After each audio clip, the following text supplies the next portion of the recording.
Eu vou passar a palavra ao Edu, como nós sempre fazemos. Depois vamos abrir com a coletiva de imprensa. Vamos lá. Ok? Bom trabalho a todos. Bom dia a todos. Bom, como de costume, eu passo algumas informações antes da lista que o professor vai passar a todos vocês. Apenas reforçar que essa convocação se encerra o ciclo praticamente de observações que nós tínhamos planejado nesse ciclo, essas 3 convocações, ao qual foi citado lá na primeira convocação que nós fizemos pós Copa do Mundo. Em conversa com a comissão técnica, nós estamos de verdade satisfeitíssimos com tudo que nós encontramos, com as ideias que nós propomos e falamos com vocês. Então, estamos agora dando uma sequência interessante para os nossos próximos jogos. Para março, já, como nós e todos vocês sabem, já funilar um pouquinho mais as decisões, já com foco bem interessante a Copa América.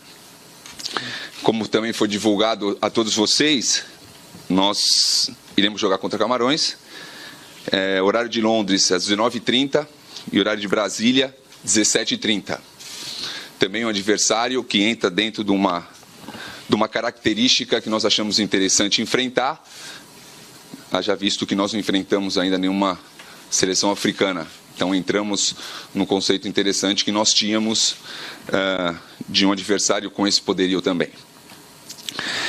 Uma situação importante para vocês, nós fizemos e conversamos bastante quanto a convocações de atletas que poderiam estar envolvidos dentro da convocação perante o Campeonato Brasileiro.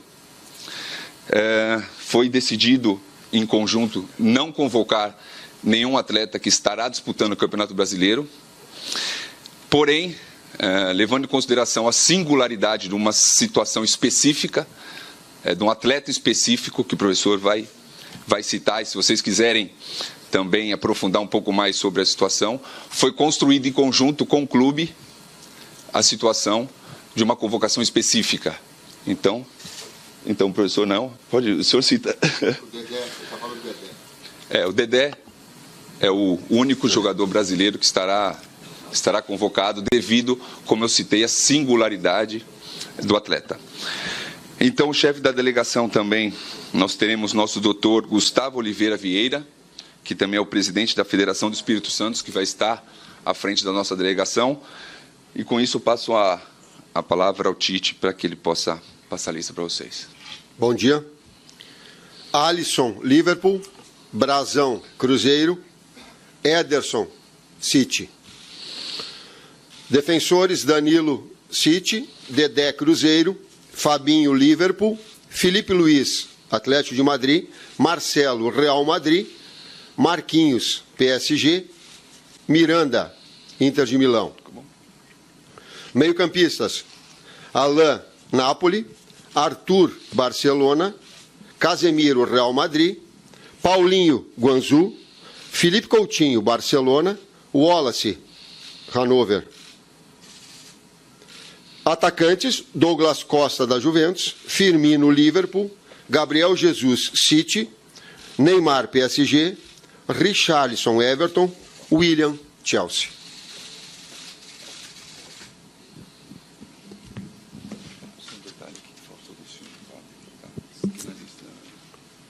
Do Tite, já a gente retorna lá com o Ricardo lá e com o PVC. Vamos ouvir 22. O Tite aí, ó. Na lista tá aqui, eu tô com problema de visão já, a idade ela tira um pouquinho. O Pablo tá pequenininho. Quem é que fez aqui o barato aqui? Não fui eu. Ah, não foi teu, lembra, Tino? O Pablo... Bordeaux. Do Bordeaux. Mas passou na TV? 23. Passou ali, passou. Passou? Não passou aqui. Eu convoquei o Pablo, professor. Passou. Pessoal, um tempo para vocês pegarem a lista com o Greg e com o Trípoli. Depois a gente começa a coletiva de imprensa. Por favor, identifiquem-se. Tempo programado para já vai começar a coletiva, é isso? Minutos, ok? Então vamos lá.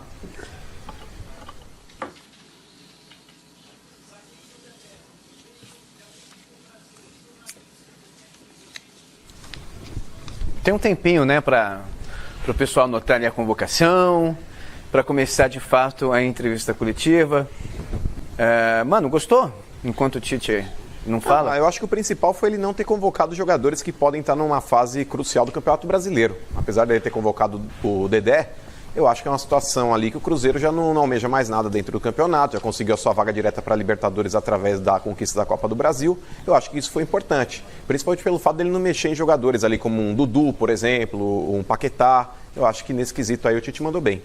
O Cruzeiro está cumprindo tabela no Campeonato Brasileiro, né?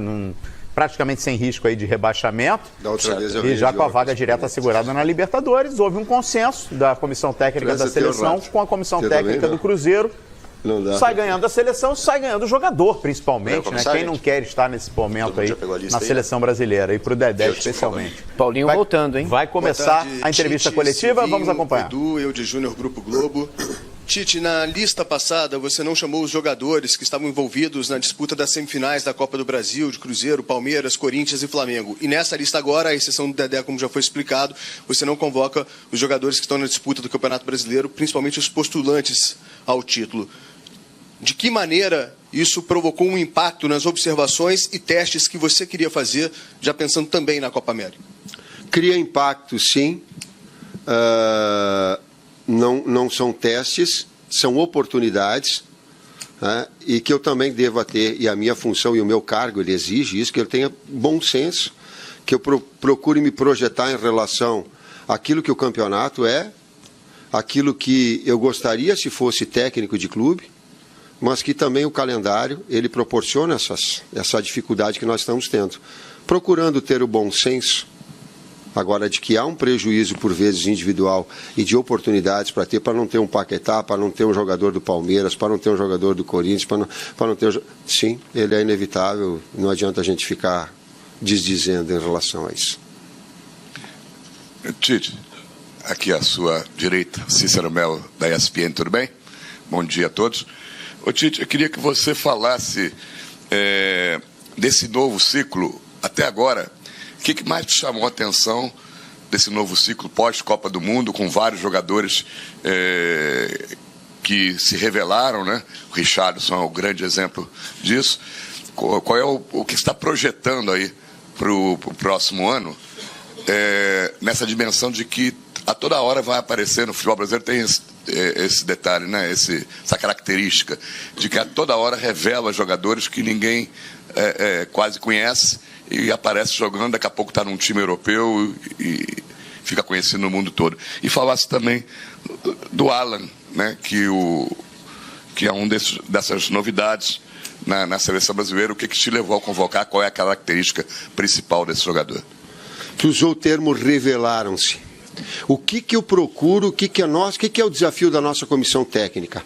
Constantemente acompanhamento. Porque o constante acompanhamento ele faz com que o atleta evolua, com que o atleta esteja num grande momento, que ele se mostre, que ele se afirme, que ele cresça. Essa é a nossa função do acompanhamento. As funções que eles usam no clube. Vou te dar um exemplo. O Firmino foi utilizado na seleção brasileira como um meia de articulação em jogo importante da Copa. Vocês viram o Liverpool, ele começou a ser utilizado também como um meio-campista. Com o Sturridge como atacante, ele vindo mais de trás. Então esse acompanhamento, esse auxílio que os clubes dão à seleção, que a seleção pode proporcionar aos clubes, ele é fundamental. E esse acompanhamento, porque não há uma verdade definitiva. O que hoje o futebol é, amanhã ele não vai ser. Então essas afirmações, elas acabam acontecendo. É inevitável falar de Arthur e de Richarlison. O Abel bem que tinha me avisado, ele tinha falado assim, Tite, um abraço para o Abel, ele disse assim, Richarlison, ele usou, eu não me lembro o termo, assim, ele disse, tu vai preencher tudo que tu quer, ele vai te dar. Então, essa afirmação desses atletas, eles são importantes. E esse nosso acompanhamento, ele é fundamental. Né? Assim como alguns atletas que não estão por algum problema físico que aconteceram ou clínico que aconteceram. Alan, Silvinho pode falar aí bem, de uma forma bem consistente. Aliás, ele me pressionou pra caramba para já ter convocado antes. Vou confidenciar. Eu pego parte da primeira pergunta tua, corretíssimo, porque nós temos tantos atletas na Europa e que se despontam a cada momento e a gente tem que estar monitorando. E cada um deles vive um momento. E cada mês, mês e meio, as competições vão aumentando os seus níveis, esses atletas vão mudando e alguns vão estando em melhores condições, outros menos, depende do time, de algumas lesões que vão surgindo. Ou seja, um monitoramento completo, com lupa, ele é importante, ele é eficaz e a gente vai trazendo essas informações para o Tite, porque nós temos muitos atletas. Sorte nossa, bom. Com relação ao Alan, é um atleta que já faz 7 anos que está na Europa, começou pela Udinese, está indo para uma outra temporada, a 4ª do Napoli, jogava com o Sarri, um grande treinador que está no Chelsea, num 4-3-3, ele fazia o meio campista por dentro, sempre fez essa função muito importante como conexões para o time. Você talvez não vai ver números de gols ou passes tão avantajados, porém você vai ver uma conexão de um atleta que é dinâmico, é um atleta que se adaptou muito bem a essa função, sabe fazer, executá-la. O ex-treinador do Sarri faz uma função, um time e um esquema e um modelo tático muito parecido ao nosso. Isso vai já emprestar e vai ajudar. É bem verdade que começou o Ancelotti essa temporada e mudou um pouco o módulo, um 4-4-2. Teoricamente para nós não muda nada, porque o Alan continua fazendo um meio campista de 2, que para nós não muda, até porque no de 3 ele também vai continuar sendo 2. Então é um atleta que para mim, pressionado não, mas em muitas conversas e reuniões está aqui por os méritos do próprio atleta, evidentemente.